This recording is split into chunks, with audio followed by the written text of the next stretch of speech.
This is the number one pain point when it comes to meditation and how you can easily navigate it.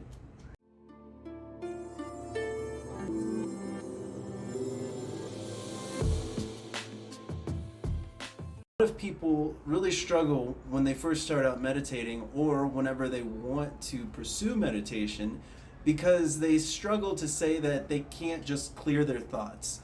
There's a big opinion or expectation that meditation is about thinking of nothing. I think that there's a large misconception around meditating being thinking of nothing. And for a lot of people, that's a really hard concept to swallow because we're constantly thinking of everything that's going on in the world. One of the big turning points for me in meditation was realizing that you're never gonna sit down and meditate and think of nothing. Perhaps if you're a very experienced yogi out in some cave in the middle of nowhere that's been out there for 10, 20 years, maybe they have a better habit and practice with constantly thinking of nothing. But as far as a common everyday person that has responsibilities in the modern world, this isn't really realistic. The reason why you're meditating is to help control the volume and the pressures of these thoughts and things that you have in your life in a way that's more manageable. So thoughts are always going to come in. And what's really important is to not get frustrated with those thoughts. When they come in, you should have compassion for them. You should identify what they are. You should identify the emotion with them. Is this worry? Is this concern? Is this anger? Is this frustration?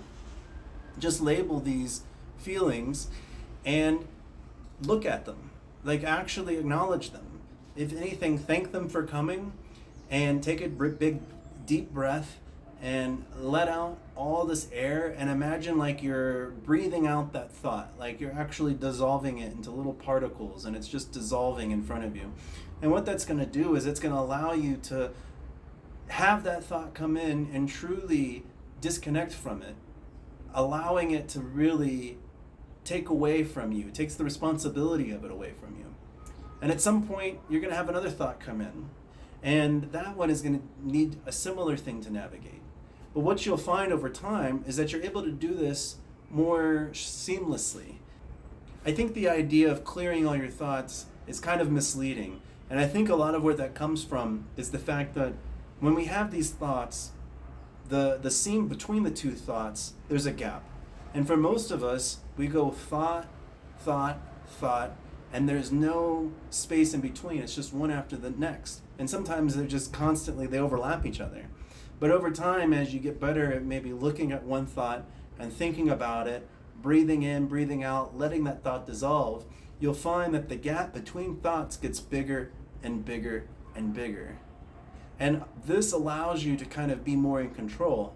And then every once in a while, you'll actually get some reprieve. You'll get a break from having all these thoughts bombard you.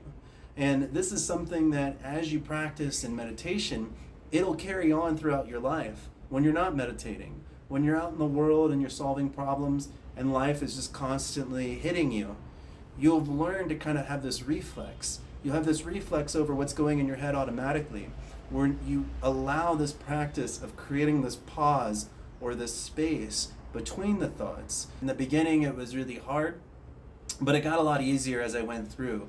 Now, even though it got easier, there were several sessions that I had where it was really grueling and I felt like a complete meditation failure.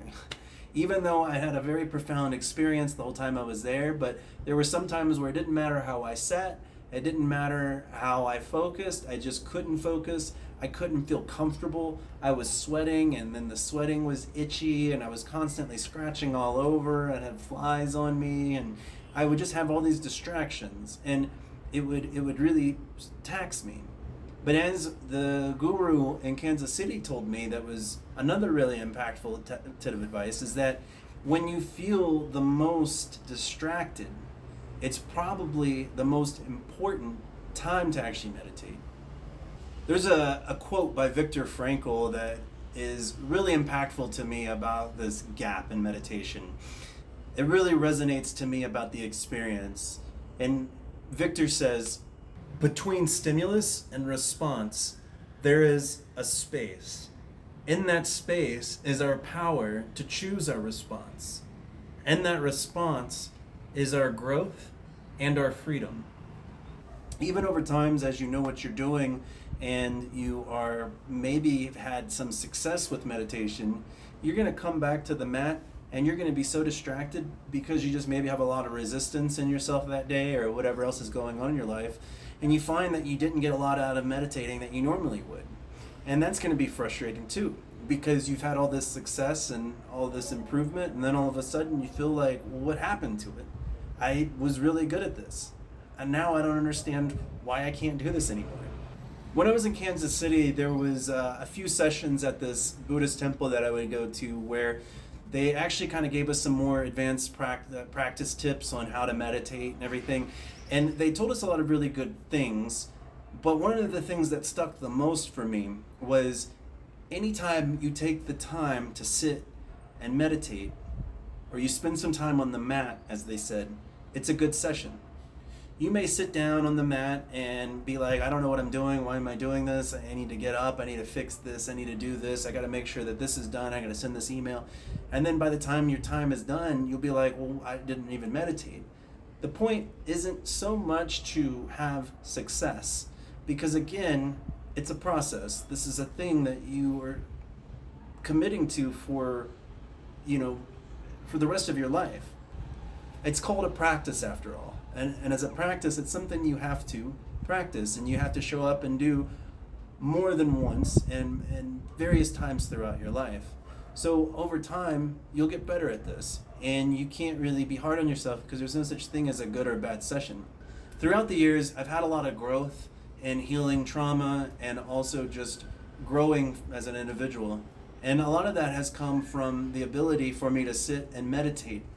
And despite the fact that sometimes I don't always have a good meditating routine, when I do actually sit and do it, I walk away from it feeling very revived. I feel very new. I feel very refreshed. I feel like I've cleaned off a part of my soul that I can use to rebuild myself and grow anew. So what are some of your challenges when it comes to meditating? I'd love to hear more about it. Leave a comment below so that we can talk about that and learn from each other's experiences. As always, like, subscribe, and share, and I really look forward to seeing you in the next video.